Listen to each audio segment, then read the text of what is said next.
Good day, everyone. Good day, Doc B. I am Marilo Ortega, a MPA student. As part of the final examination in Human Behavior in Organization, I will be presenting 3 case studies.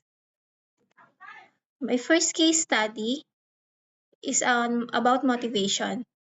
The situation is Carlos, a technician with 10 years old of service, began arriving late and producing minimal output. When confronted, he admitted he felt unrecognized despite his contributions. He believed promotions were given to favorites rather than based on merit. His disengagement started influencing younger staff. Given the situation, this first situation, the first is to identify the problem behavior. So, what motivation factors are missing for Carlos? So, number one is recognition and appreciation. So, as Carlos has been 10 years of service, he feels his recognitions are invincible. So, with as part of the recognition, it is a motivator that is essential for a job dissatisfaction. So, without it, employees feel like just a cog in the machine. So, the next one is the distributive and procedural justice. Um, In distributive justice, he feels the rewards or the promotions are not distributed fairly based on merit. And in procedural justice, he views the process of choosing who gets promoted as biased toward favorites. When the process is seen as rigged, motivations collapses. He was also lack of growth and advancement or the self-actualization. So after a decade in the same role, Carlos likely needs a new challenge or a clear career path. Since he believes promotions are based on favoritism, he sees no light at the end of the tunnel, leading to a loss of ambition. Then the fourth one is the goal commitment. Because Carlos no longer believes that hard work leads to a specific reward, he has lost his goal commitment. He is doing the bare minimum because there is no logical incentive to do more. So that was the motivational factors that missing for Carlos. So the next one is to connect to theory. So how do Herzberg's two-factor theory or Maslow's hierarchy explain his behavior? So in connect in theory, Herzberg distinguishes between hygiene factors, which prevent dissatisfaction, and motivators, which create satisfaction. So in motivation is missing, Carlos has the hygiene factors. So as said, he has been there 10 years, so his salary and job security are likely stable, but he lacks motivators like recognition, achievement, and possibility of growth.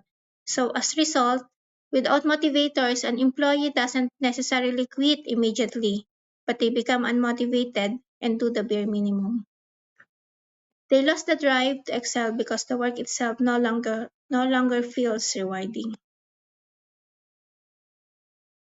So in terms of Maslow's hierarchy of needs, Maslow argues that once lower levels needs are met, humans are driven by a higher level needs. So stalled at esteem needs, Carlos has likely satisfied his physiological and safety needs due to his long tenure. He is now stuck at the esteem level. He needs respect, status, and recognition for his 10 years of expertise.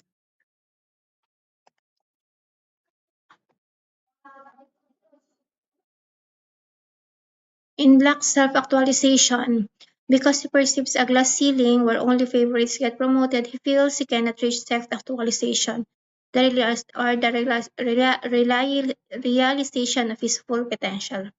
So as a result, when an employee feels that their path to the top is blocked by unfairness, they often regress or withdraw their effort as a defense mechanism.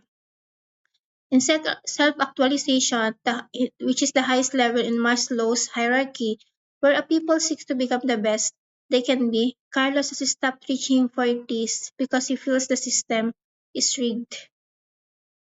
So when as comparison of the two, while Maslow's explain what Carlos needs, the extreme and the growth, Herzberg explains why his current environment is failing him, lack of recognition as a motivator.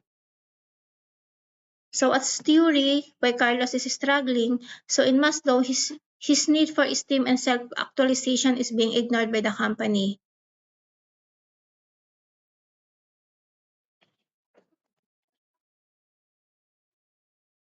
So in Maslow's theory also explains the younger staff.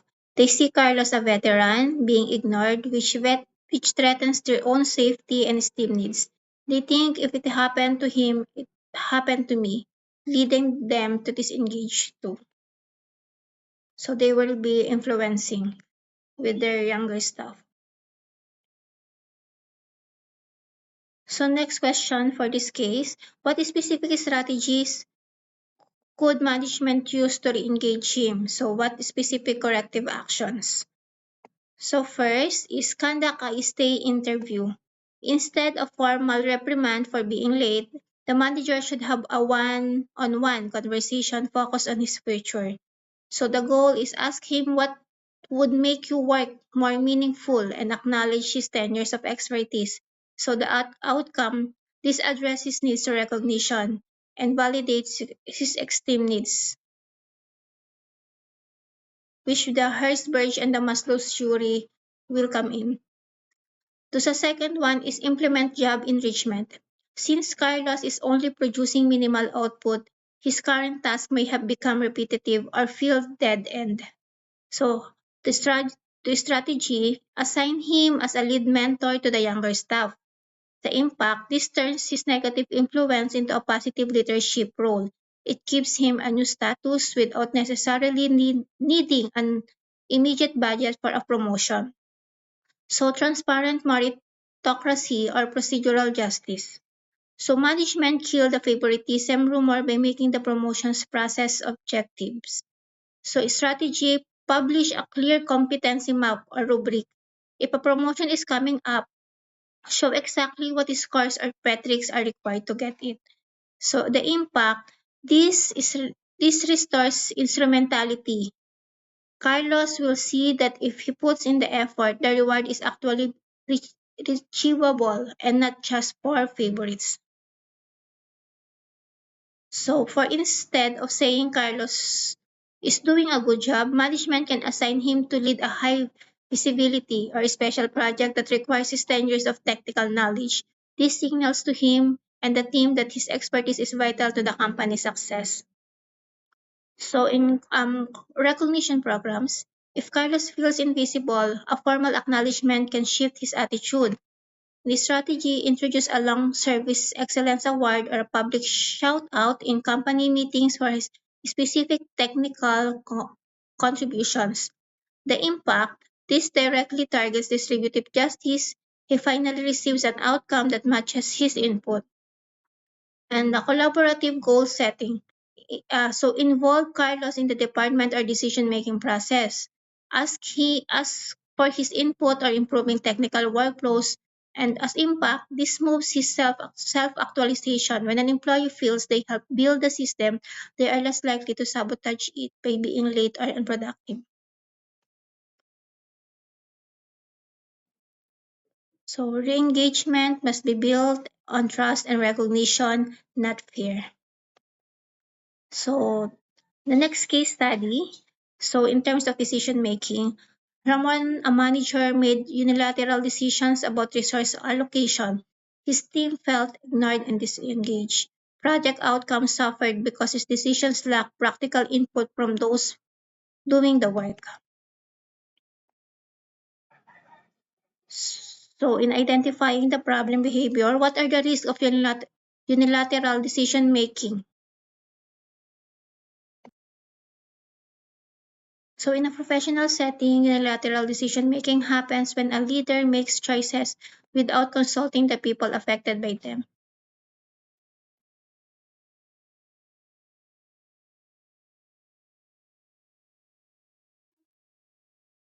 Here are the primary risks. Number one, low employee morale and disengagement. When team members feel their expertise isn't valued, they stop caring about the outcome. Like in Ramon's case, the team feels ignored, which leads them to quiet quitting or high turnover rates. Poor decision making. No manager knows everything. By deciding alone, a leader misses out on technical insights and practical realities, known only to the frontline staff. This often leads to allocating resources to the wrong areas. Number three, resistance to change. People are more likely to support a plan they help create.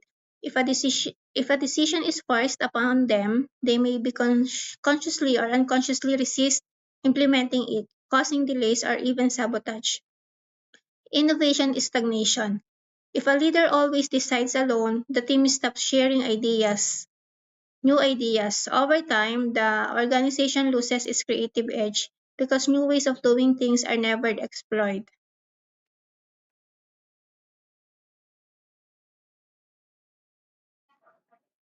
Then in unilateral decision making, a top-down approach where one person has total authority to make choices often disregarding the input, expertise, or feelings of other stakeholders.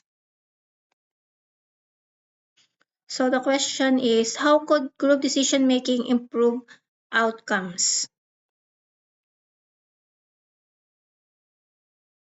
So group decision making improves project outcomes by bridging the gap between high-level management goals and the daily realities of the work. When Ramon involves his team, he gains access to specialized technical insights and on-the-ground data that a single person simply cannot possess, leading to more accurate and realistic resource allocation. This collaborative approach also fosters a sense of ownership among employees. When people see their practical input reflected in a plan, their engagement levels rise because they feel personally responsible for the project's success. Furthermore, group participation helps identify potential risks or blind spots early in the process, preventing costly mistakes before they happen. Ultimately, while the process may take longer initially, it leads to faster and more effective implementation because the team is already aligned, motivated, and equipped with a strategy that actually works in practice. So, in connected theory, which decision making models may apply? So, to help someone like Ramon move away from unilateral choices, we can look at models that balance leader authority with team expertise. So, the rational decision making model will be fit for this scenario. So Ramon seems to be skipping the data gathering phase. This model allows a logical step-by-step process to ensure all practical inputs are considered. So here we can identify the problem, identify the decision criteria, what matters most, and allocate ways to criteria, develop and allocate alternatives where the team's input is vital, and select the best alternative.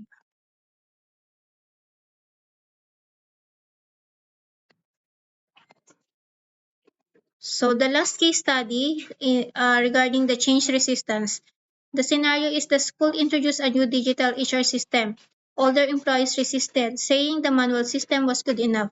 Productivity dropped as they avoided using the new systems and younger staff grew frustrated. So the first question, why do employees resist change, especially technology?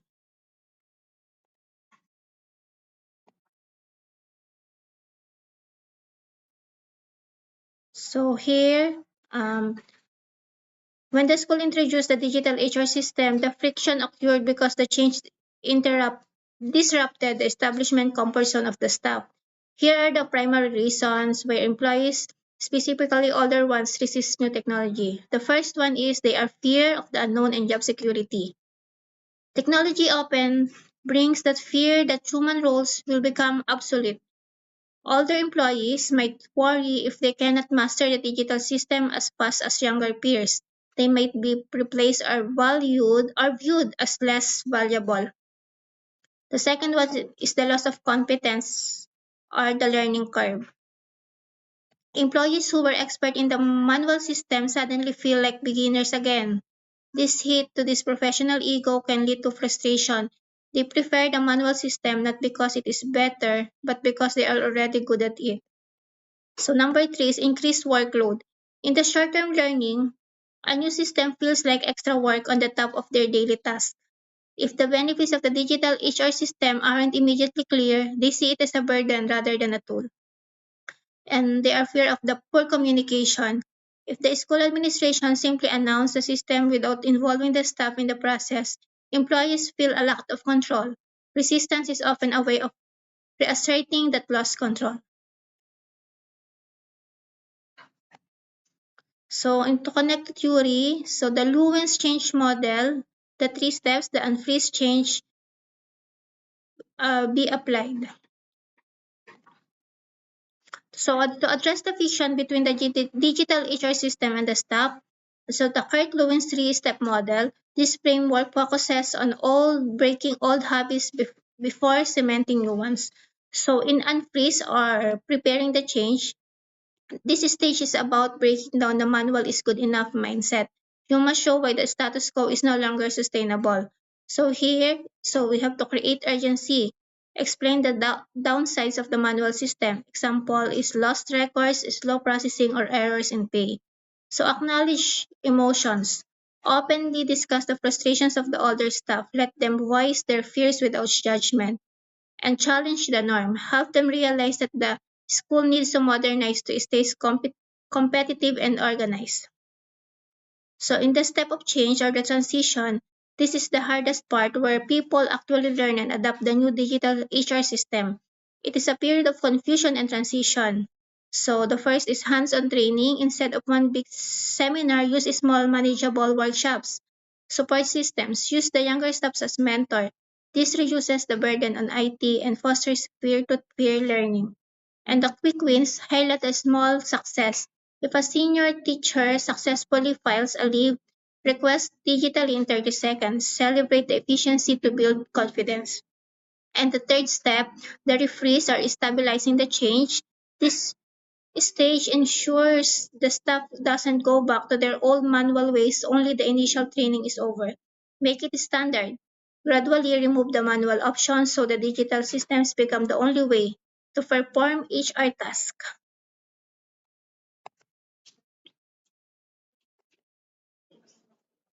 So reward adoption. Recognize those who have adapted well. This can be through simple verbal praise or formal digital champion acknowledgement. And the last one is continuous feedback. Keep the system updated based on the user experience so it remains user-friendly for everyone. So in unfreezing, the process of reducing the forces that maintains the current behavior or status quo, often by introducing information that shows a need for change. So the last related question is, what role do change champions play in transitions? So in transitions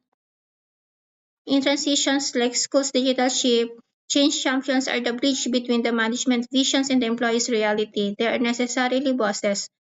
They are the peers who influence others by example. Here are the specific roles they play. They are the first adapters. Change champions are the first to learn and use the new HR system. By showing that the systems work and isn't scary, they normalize the technology for everyone else. So they are also the peer-to-peer support. Older employees often feel intimidated asking IT for help because they don't want to look slow. A change champion, like a helpful younger teacher, provides a safe person to ask for help without the fear of judgment. They are also the translators. They translate technical jargon into teaching language. Instead of explaining database synchronization, a champion says, it just means you leave credits update automatically once you click save. So they are also the feedback loop. Champions listen to the water cooler talk. They hear the real reasons why people are resisting and report this back to the administration to the system or training can be adjusted. So, as change champion, as an employee at any level of the organization who is respected by their peers and voluntarily leads the support of the new initiative or technology. Applying it to the case, if the school identifies one respected senior teacher who is willing to learn the digital system, the person becomes the most powerful change champion.